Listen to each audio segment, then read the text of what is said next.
When we were working on the Speed Racer, Larry and Andy offered me, so I said yes. How could I say no that? And let's do it. So I had to make my body fit like Bruce Lee.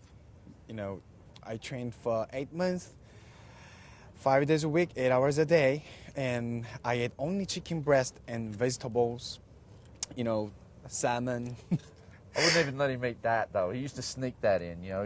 I think he secretly had chocolate bars in his trailer. He'd pretend to eat the salmon and the chicken, and then he'd go back to the trailer and eat chicken, eat chocolate. Yeah, Chocolate. Throw that It's out. chocolate. Chocolate.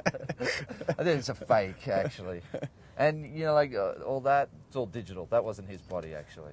No, it was real. It was very real. He did so far beyond anything that I expected that he might do. He just took it to another level, which was incredible. I'd have to say.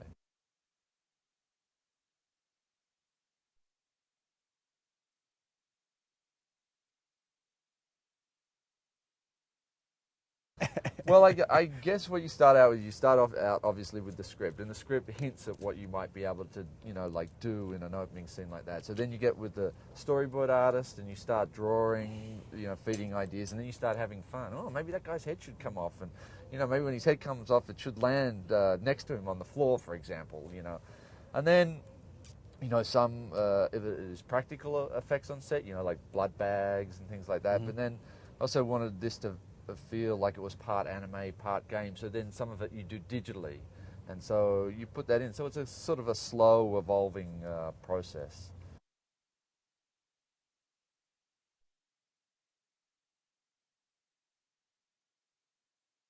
Horizon is a great assassin. In the film, there's the Uzuni Ninja clan. I was one of them.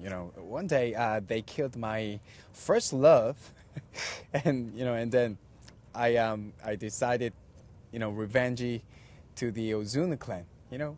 As you know, he's very sexy. That is different. He's a sexy assassin with no remorse.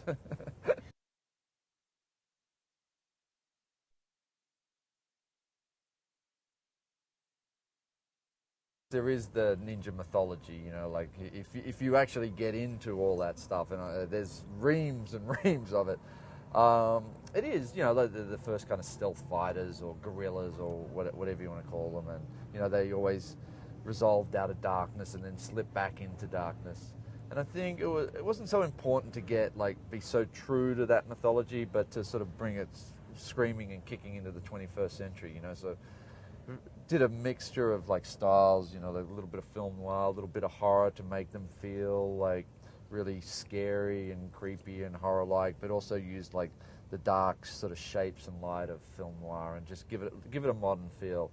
Take it away from the cheesy sort of B genre ninja movies of the 80s, and give it the affectation of an A genre, I guess. Yeah, so mysterious in Asia.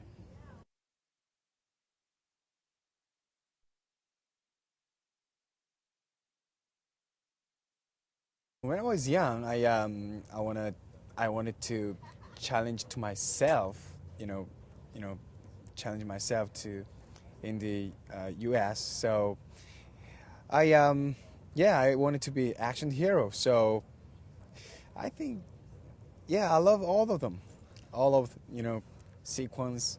But my favorite is bathroom sequence.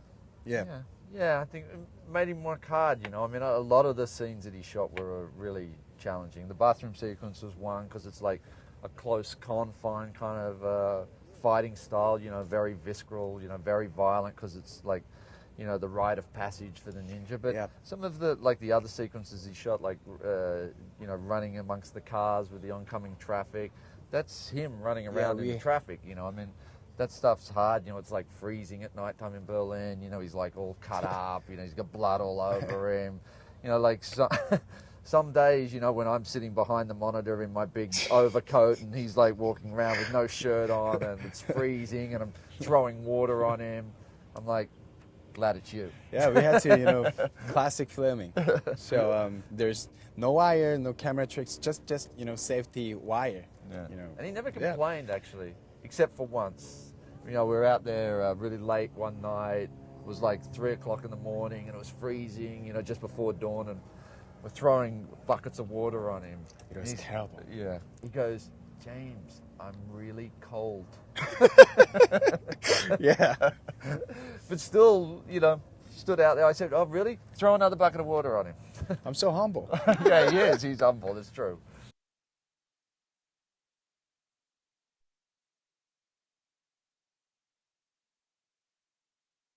He's awesome. He's, you know, he's a legend in Asia.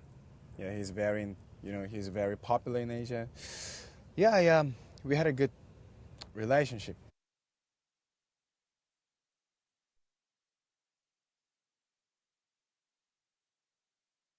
I think she has a great loving heart. You know, she's very lovely.